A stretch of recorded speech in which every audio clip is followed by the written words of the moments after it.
2600 East Delta. March 1973 is where the dream began. It started as Nelton Pentecostal Church of God, which later morphed in the Nelton Worship Center.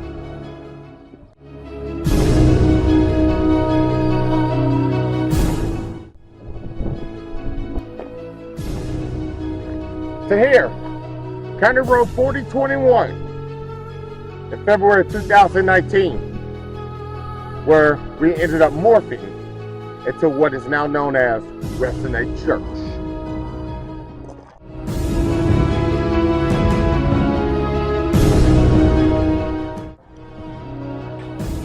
Yeah, Resonate sound even started there, but now has morphed here.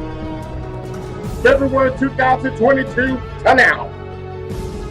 Celebrate 50 years where it's all about souls.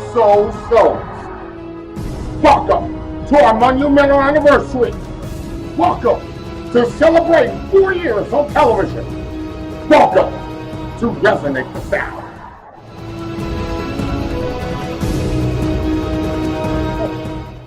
Oh, by the way, I did say welcome to Resonate the Sound. Well, yeah, right now. Let's go! Neither death nor grave. Stop by God, then stop by God. No sickness to no body. Can stop by God, then stop by God. No fear, no doubt. Can stop by God, can stop by God. No devil in hell. Can stop by God, can stop by God. Neither death nor grave. Can stop by God, can stop by God. No sickness in our body. Can stop by God, can stop by God. No fear, no doubt. Can stop by God, can stop by God. No devil in hell. You are Jehovah, everlasting Father, Jehovah. My Prince of Peace, I worship you, 'cause you are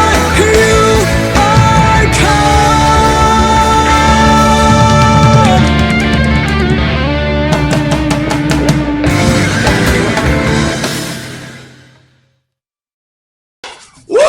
Yeah! You better be raising the roof! It's Sunday night, and you know what that means is Resonate the Sound. Thank you for allowing us to be your homes. And also, welcome to our anniversary. Woo! And welcome to episode 301. This is Resonate the Sound. Welcome across the world on YouTube, and welcome to this station this awesome Sunday night. I'm Chris Heineken. Oh yeah, you're watching this YouTube simulcast. Like the video, subscribe to the channel, ring that bell, ding ding. That way you ain't missing anything, especially tonight.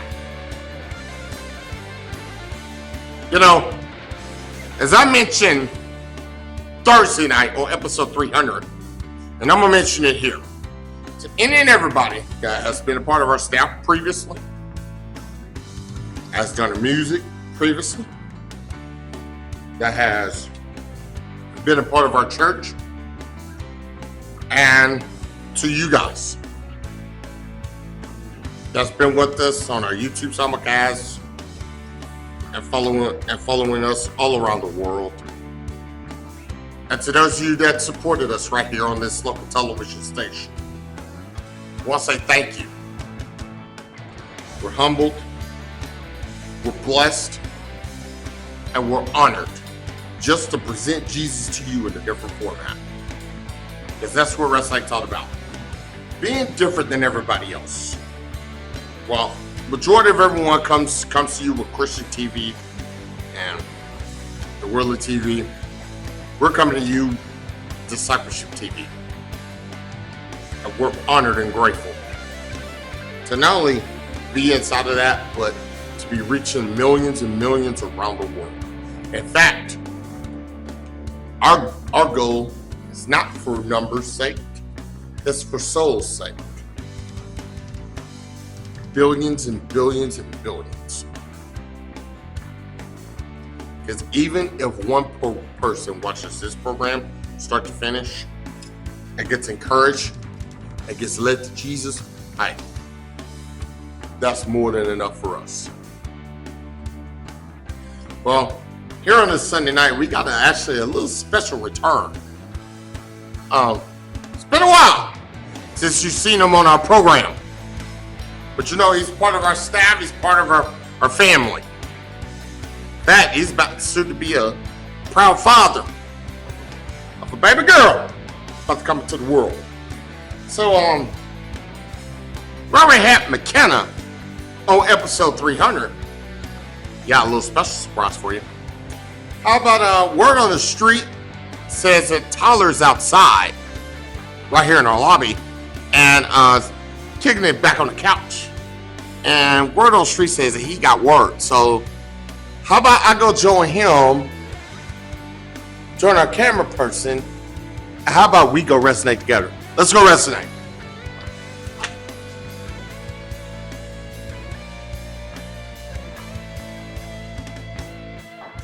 Oh yeah!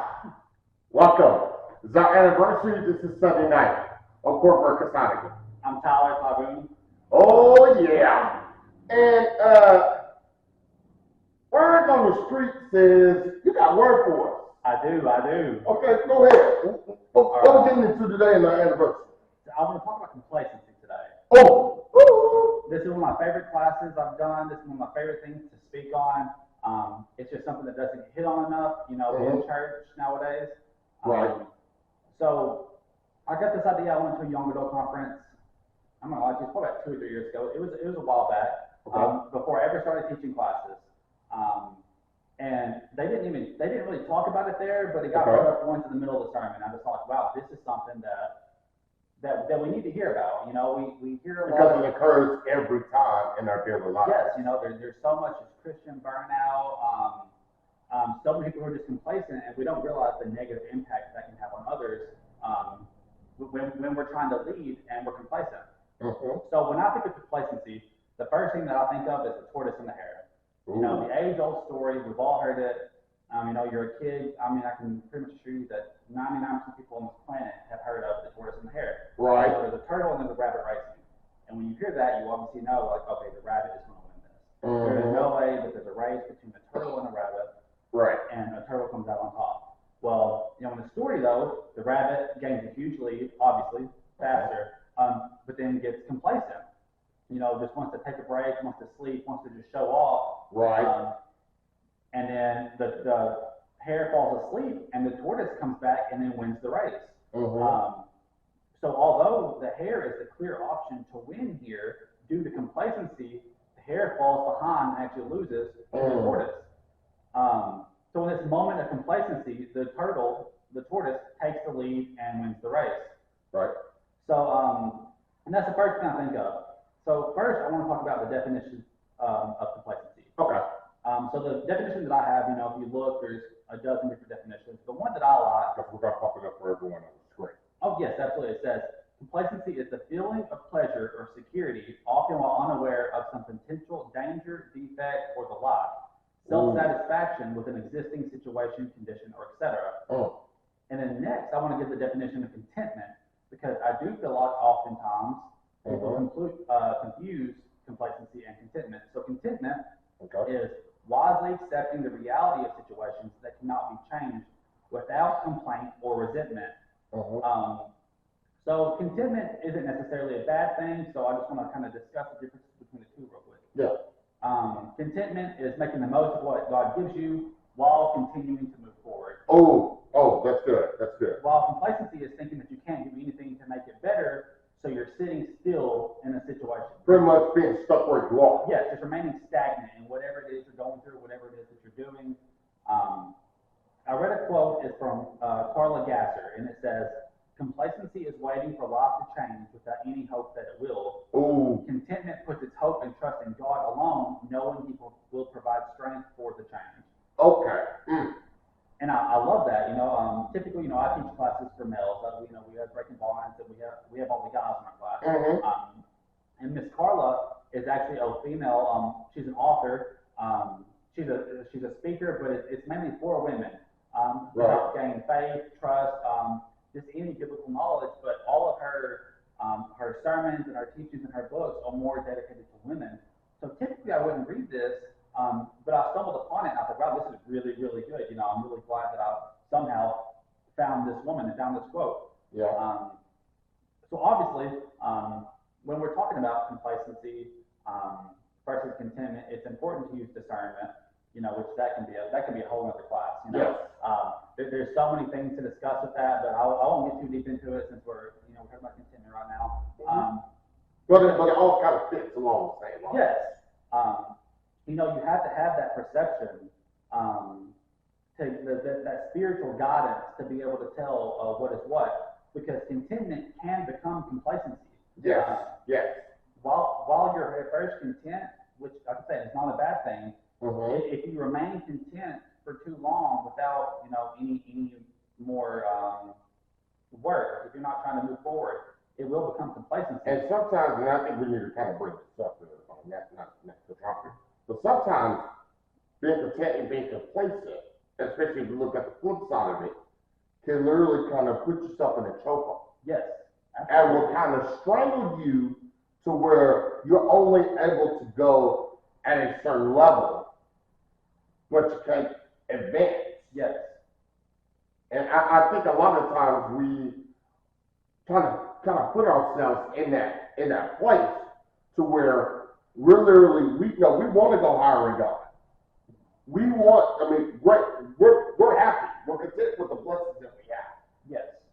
But I think a lot of times God's wanting more. He's wanting to do more for us. And instead of literally being above where we could go or advancing where we could go, this is the level. Sometimes our complacency always stops us there. Yes. And I'm glad you said that, because that's actually something I want to talk about. You mentioned how he wants us to move forward, but we remain in the same spot. When we're talking about being disciples, this is discipleship TV. Yes, if you're not growing in Christ, you're moving backwards. Yes. You can think that you're remaining still, but if you're not continuing to study, if you're not continuing to try to get others, to learn the gospel, to come to Christ, then you can't be moving forward. You're always moving backwards. Right. And I don't want to get that confused. It's perfectly okay to feel happy with your growth.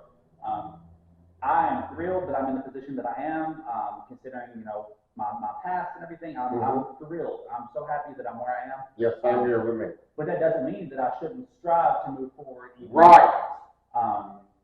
You always want to continue to learn. You want to continue to grow. You want to be that beacon of light for others.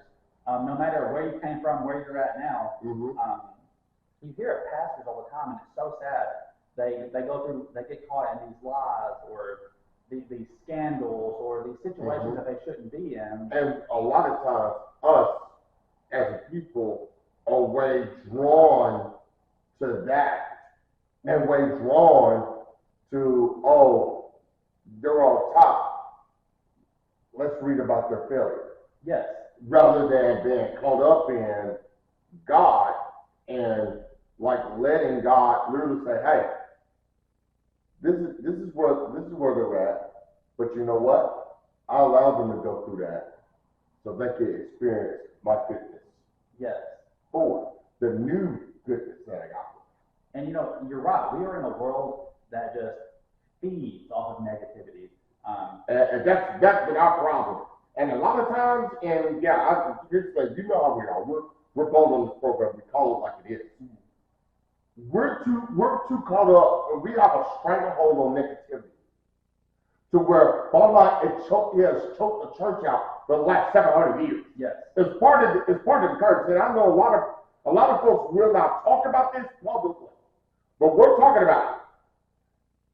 Sometimes your complacency can choke you out, and it becomes a curse. Yes. Rather than a blessing. Yeah, and the impact that will have on others, it just cannot be stressed enough. Because the pastors that go through this, does it take back all the good that they've done for God? Absolutely not. Right. They've done so many good things. It still makes the impact. I agree with you. Yes, it goes to show that if you become complacent, your past pursuit of God can't sustain you forever. Exactly. The good things that you've done in the past, where you might have came from, the lowest of the lows and the valleys and everything. You could be on top of the world, but just that one journey cannot sustain you forever. You have to continue to grow. You can't just feed off that one, those single outcomes forever.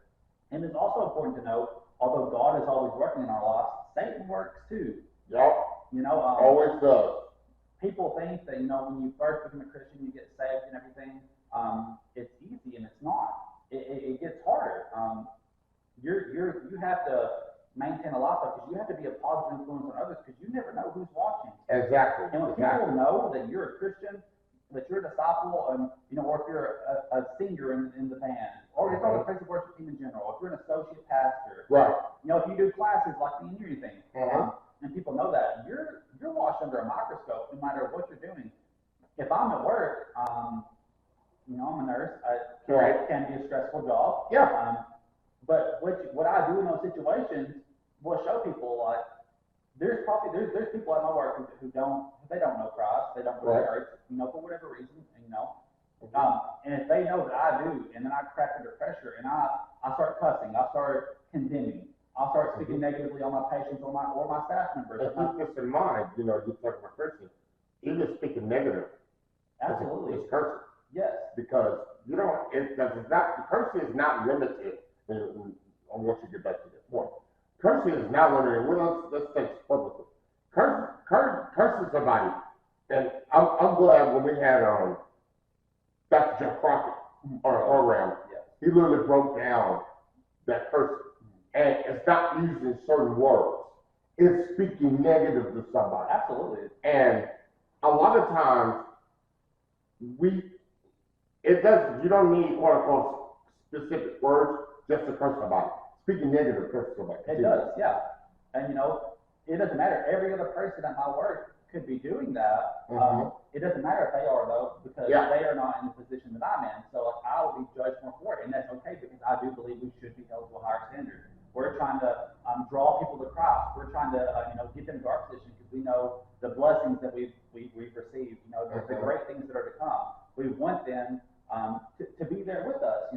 So I do believe we should be judged to a higher standard. It's just important that we always remember that as well. And let me speak to this because you talk about growing forward. It's part of evolution.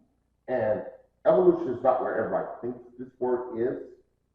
There's a spiritual connotation to it. And I'm going to ask Margaret O'Hara, who is in our production shop, who's a specialist when it comes to Hebrew and Greek. I'm going to ask her to pull this up, and you guys will be able to see this at home. The Greek word for evolution is Alexis. It is EXELIXIS. And that word literally means, when you're talking about the evolution and growing, it literally goes super forward. It means literally evolving, growing, developing. And this is the Greek word for evolution, because we know when you're talking about growth, this is literally part of it. Here, and of course you see it right there on your screen. It means development, progress. See, that's the difference with progress and congress. And no, I'm not talking about government. Progress means move forward, which is what this is. Yes. Congress means to move back. See, there's pros and cons. Cons is to move back. Pro is to move forward. Just like free, and of course, your wife's a school teacher. Yes, sir. And she talks, we always talk about, the importance of knowing certain definitions of words, especially when we grow up and we hear about it. For pre is before. Pro is after. You're progressing. Con is moving back. And right when you talked about, and you mentioned something, if you're not growing in God, you're moving back. Yes. I'm glad you brought that up because that's the whole portion of evolution. Evolution ain't the quote-unquote monkey thing and all that. You have to look at this, especially since we're talking about complacency, you have to look at this from this perspective. You're evolving. You're growing. When you're complacent, sometimes you take away that growth.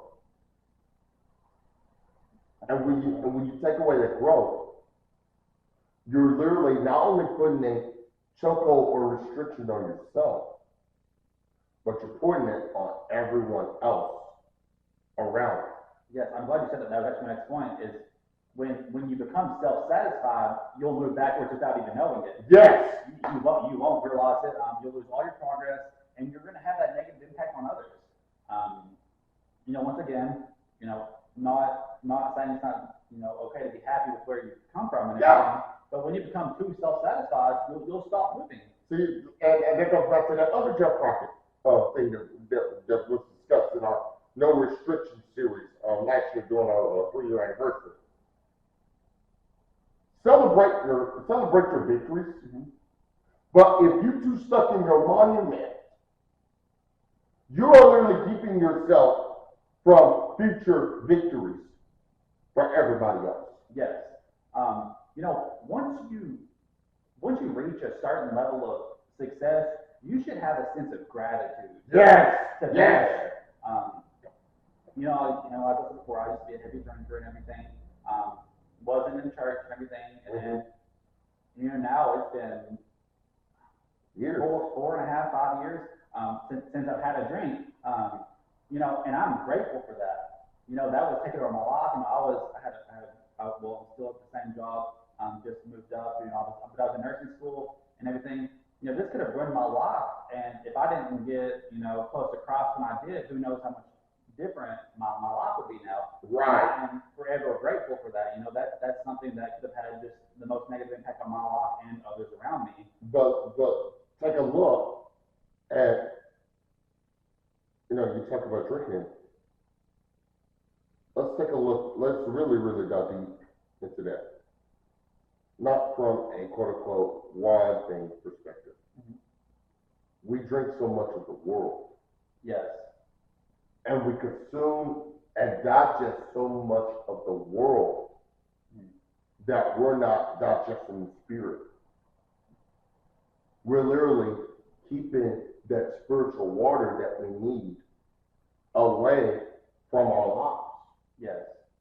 And this is not making light of any drinking situation. Let's put that out there. We're literally trying to put this into a context where you at home can understand.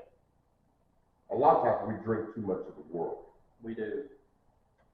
And it's so easy to do too. You'll do it without even realizing that you're doing it. Right. And that becomes an addiction. We're not talking alcohol. We're not talking beer. We all do it. If we're really honest with ourselves, we all have literally got drunk off the world. And we cut off that spiritual drink. That when Jesus was literally talking to that woman at the well, there's a reason why he sent his disciples off. There's a reason why he took his handpick and sent them off. Because that one person that was, I guess you could go ahead and say it, drinking from the world, had an encounter with Jesus. And as a result of that encounter, she took the spiritual drink that, bottom line, not only never runs out, not only does it poison her, but it heals her to the point where even, I know the Bible really doesn't talk about what she did past that point, other than the fact that she went around telling people, hey, come see this man that gave me a drink that, bottom line, never runs out. Yeah, that's good. See, some things are, 5% by volume? Yes. What about the worldly drink that we take a drink of? Far more than 5%. Far more. Yeah. Can't even compare. Exactly. But look what happens when you take a spiritual drink, which is what I've done, what you've done. How much more of a volume of the spirit do we consume? That's not only healthy for us, that's not only beneficial for us, but that benefits each and every generation. Absolutely. And that's so important because, it's important to be grateful in those situations and not be entitled.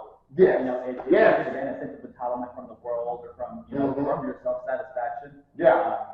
You know, we always want to strive for success in everything we do. Yes.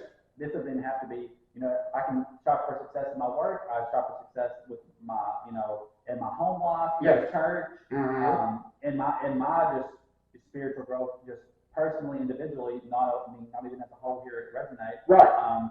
You know, striving for success also puts you in danger. Yes, it does. And it's important to remember that, you know, you always want to do it, but you have to just, in the back of your mind, you have to remember, you know, I will come under attack. You just don't know when. I mean, you're going to be tempted. There are going to be things that come up in your life, and you're not going to know what to do. You're going to think, oh my gosh, what am I going to do? This is the end. It might affect your prayer life. It's going to affect, you know, maybe if it's financial issues, it might affect you coming to church as you should. It puts you in danger, and it's just important to remember that. And I think it's also important to remember, and I'm glad you brought that up, it's because we put those limitations on ourselves. Yes. A lot of times we will literally put the blame and hold everything else accountable or other people accountable instead of holding our own selves accountable. Yeah. Because that's a form of accountability.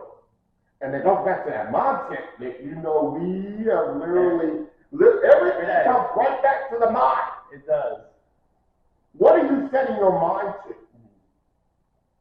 Are you setting your mind to complacency, being happy where you are as Christians? Or do you have a mindset that says, I want to know more, I want to grow? Yes. I want to earn, to use the words of John Cena, I want to earn every day. I want to earn this day with positivity. Yes. I want to earn this day that God's given me with Him, His Spirit consuming me, filling me up every day. So overflowing to where I can spread that to my job. I can spread that to people in the store, any store. I can even spread it out there, even while on the road. Yes. Spread it to your family. Yeah, I mean, we can never stress enough the importance of renewing your mind every day. There's not a single class that I will teach where the renewal of your mind will not be brought up. Absolutely, absolutely. And this is another case of it. Yes, I mean, because if you don't renew your mind, that complacency is going to hit you, and you're just going to go downhill. Yep. I mean, it'll be a roller coaster ride, basically. You know, if you renew your mind, you're going to move forward. You're going to progress. And if you don't, you're going to congress, like you said earlier, and you're going to fall back down. You know, in positions like this where we can reach so many people, there's not just a numeric value that I can put on the amount of people that we will have a negative impact on if we end up in this situation. Absolutely. And another thing, you know, complacency, I feel like complacency is what started our classes. Right. On Wednesday nights, you know, we were doing Wednesdays like we were Sundays, but, and this isn't a shot at our church or any other church in general. Right. This is just a worldly thing, and almost any church will tell you this. People don't see Wednesdays as important as Sundays. Right.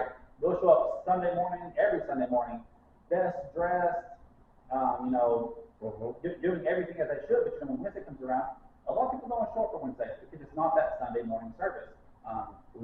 As if the day of the week, you know, can tell you if God's going to move or not, you know. Right. But whatever, you know, it's... And I'm glad you brought that point up. And of course, our rest note is going to pop this up in the script. Do you know that just on Sundays alone, 11 a.m. is the most segregated hour of Sundays? And our stats prove it. 11 a.m.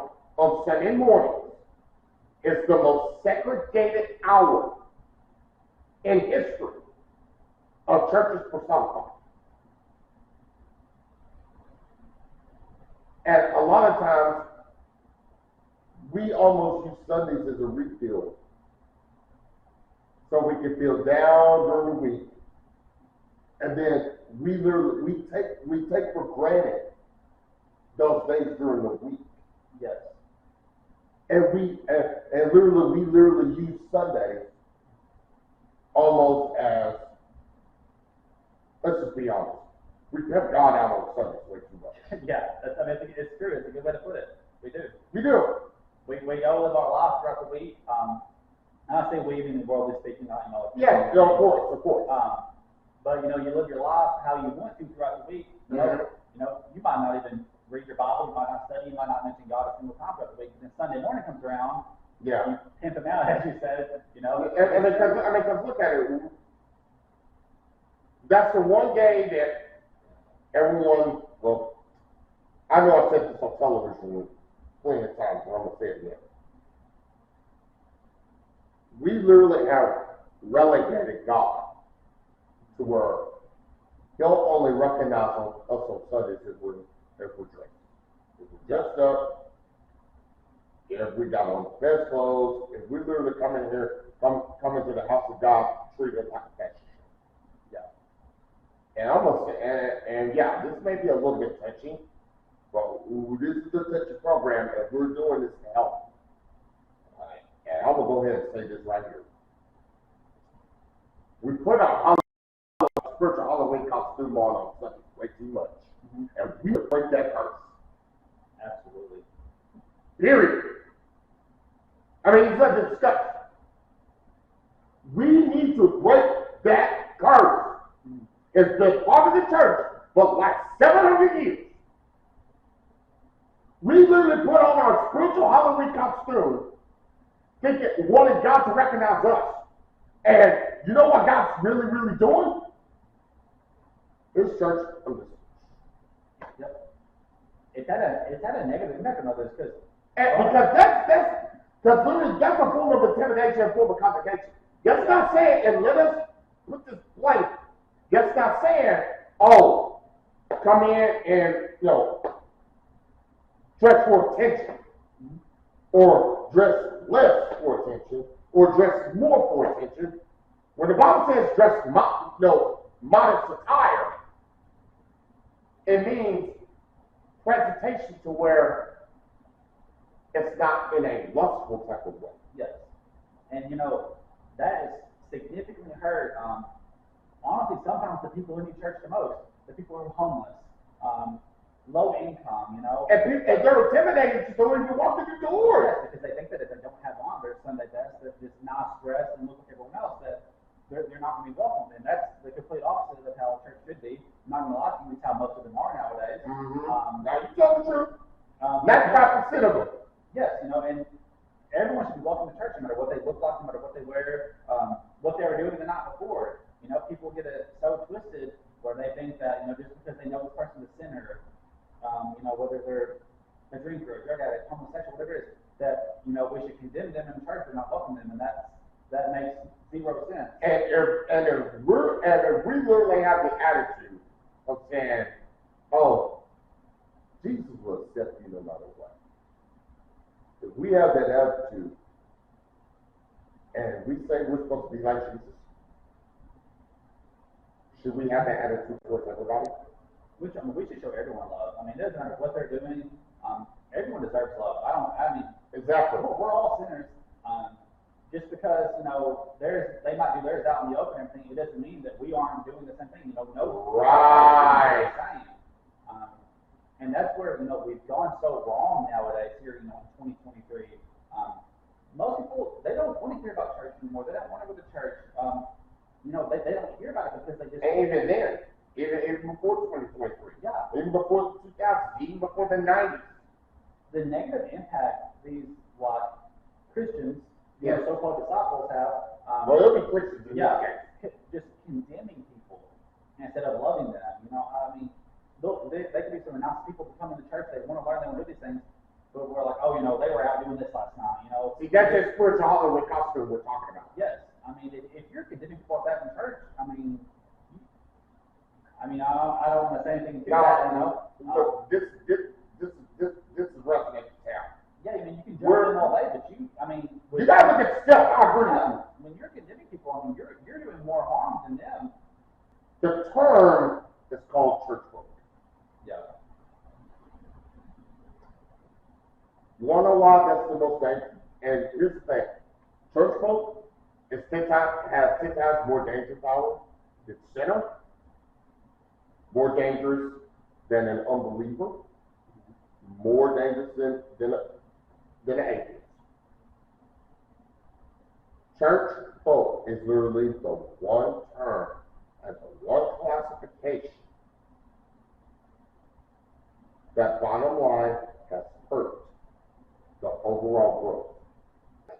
Tyler, that's freaking awesome, dude. Yep. Woo! Thank you for that. No, thank you. Thank you for allowing me to do this. Hi everyone, I'm Cornbread Heineken, the Dean of Arkansas Sportscasters and host of Resonate Cell. I want to say a special thank you for resonating to amplify Jesus with us here today. No matter where you are, if you're joining us live here at Resonate Church, whether you're joining us nationwide courtesy of your local syndicated television stations across the country, or if you're joining us internationally and globally courtesy of our YouTube simulcast. Thanks so much for resonating Jesus with us. Now, you're asking and you're saying, Cornbread, resonate. No, you guys always bless us, but we want to turn around and bless you through the act of worship called giving. How do we do it? Yes, we have multiple ways, four in particular, on which you can resonate your giving. Check it out. Number one, join us live and in person here at Resonate Church at our brand new location, 3702 East Highland Drive. It is directly across the street from All-Star Music in Jonesboro, Arkansas. Sundays, 10 a.m. and 5 p.m.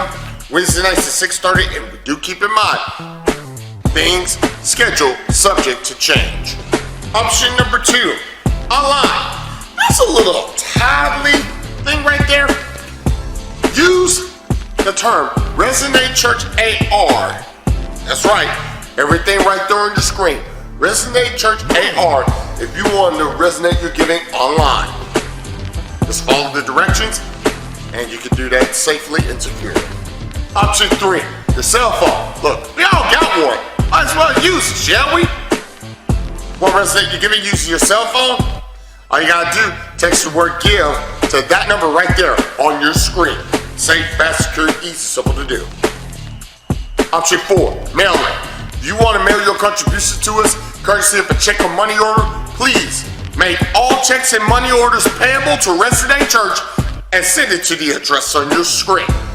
Once again, if you want to resonate your giving courtesy of a mailing option, send your check or money order. Make all checks and money orders payable to Resonate Church and send it to that address on your screen. And those are the ways you can resonate your giving. And remember, show love, give peace, and say Jesus.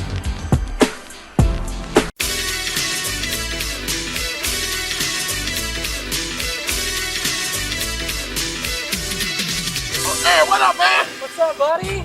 How are you, bro? I'm doing well. How are you doing? Oh my goodness. Woo! Man, just came out of Resonate, man. You know it's all good, man. Woo! And son of us talking about it. Hey, why don't you come join us? Sundays, 10 a.m. Come join us. Woo! Sunday night's scheduled to change. Wednesday, 6:30, it's on. Our women's ministry is strong and rooted. our men's ministry has a solid rock foundation. All the kids can have so much fun. So can you. Our church is a great family church. And your family will love it too. Come join us at Resonate. Show love. Give peace. Resonate Jesus.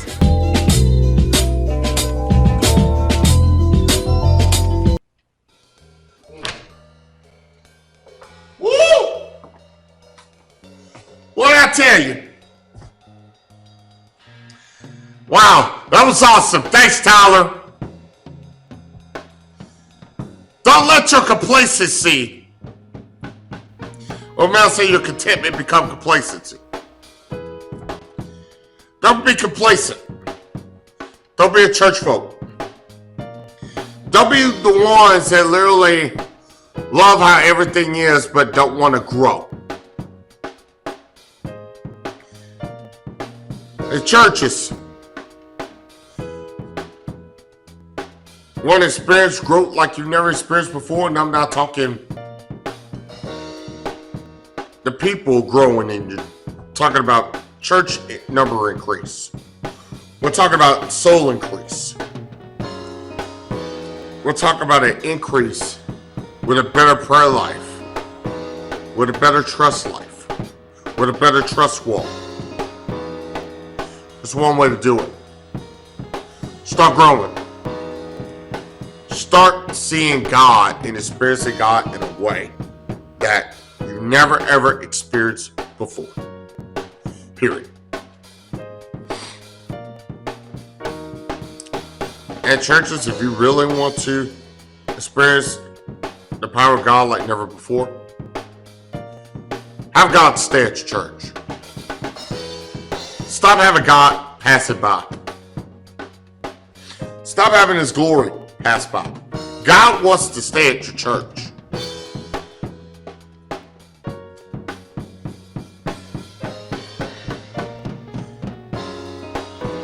I mean, bottom line, that's a staggering number when our guys pulled it up. 11 a.m. on Sunday mornings is the most segregated hour in American church history and American history as well. When are we going to stop regulating God to just Sundays only? Oh yeah, just because it's the quote-unquote ritual, and we think Sundays is the only important day for God, and no other day is. We need to quit that. That's a church curse that's been plaguing the church the last 700 years. We need to quit it. God's worked way more than Sunday mornings. He's worked way more than just the typical Wednesdays. He's worked every day. Okay?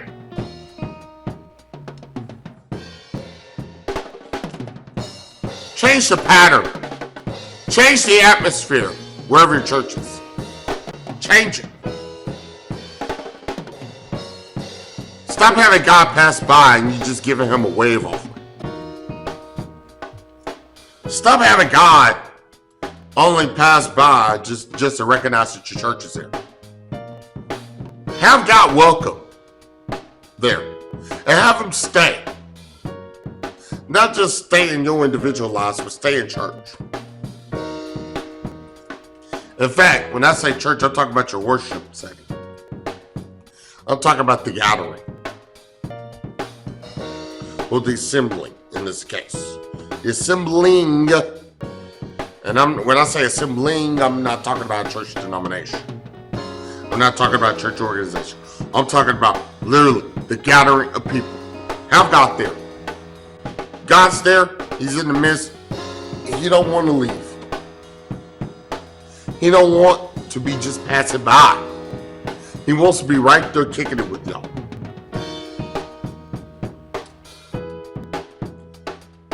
Don't make it a fashion show. And don't make it a lustful party. Make it a place where any and everybody is accepted and welcome and loved. Tyler's exactly right.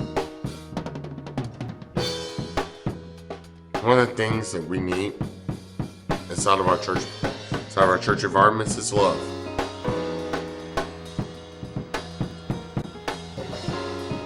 God loves them. So should you. That is how you go from complacency to contentment. But in this case, growing from that complacement and contentment to now upgrading to an abundant life that is reserved for disciples.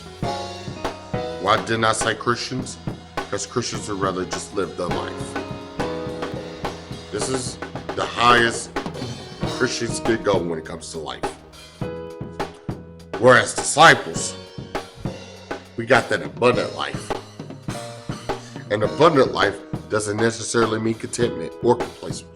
And it really doesn't involve complacement at all. It involves spiritual evolution. Which we all know what you need in order to go from Christians to disciples. God, thank you so much for listening yourself to us. Thank you at home for watching. Hey, ain't no service like a live wrestling service because the live wrestling service will stop. Watch you be let there. Join us live right here. Wrestling Church info on the screen. Plus 4 ways to wrestling giving. Please take advantage of it. WrestlingChurchJonesboro.com is the other option. And on pictures, news, scoops, views, info, so much more. Facebook.com/Wrestling Church Jonesboro. And watching this program on YouTube simulcast. Like the video. Subscribe to the channel. Ring that bell. Ding, ding, ding. That way you ain't missing anything. Oh yeah, special thank you to Autism Speaks for this shirt. Guess what? Help us create a world where everyone can reach their full potential. Of course, our good friends over there at Syndicated Media Television Partners Group, which produces this show, along with our parent company, XLC Communications, and Communication Services Select. We are all partnering this year, and I say this month and this year, to learn to partner up with Autism Speaks to help everyone create a world to where everyone can reach their full potential. For more information, contact us or look us up online at autismspeaks.org. That's where you go. Folks, we'll see you right here this Thursday night. Make sure you join us right here at 9 p.m. Eastern at Pacific on this station, 9 p.m. Eastern on the YouTube Global Simulcast. Join us, will you? For everyone here at Resonate Church and for everyone at Syndicated Media Television Partners Group, I'm Chris Heineken. We say, show love, give peace, you know it. Resonate Jesus. We will see you this Thursday night in prime time, right here on the station for Resonate Your Sound. Join us, will you? Good night, Canada. Good night, everybody. We will see you this Thursday night. So long.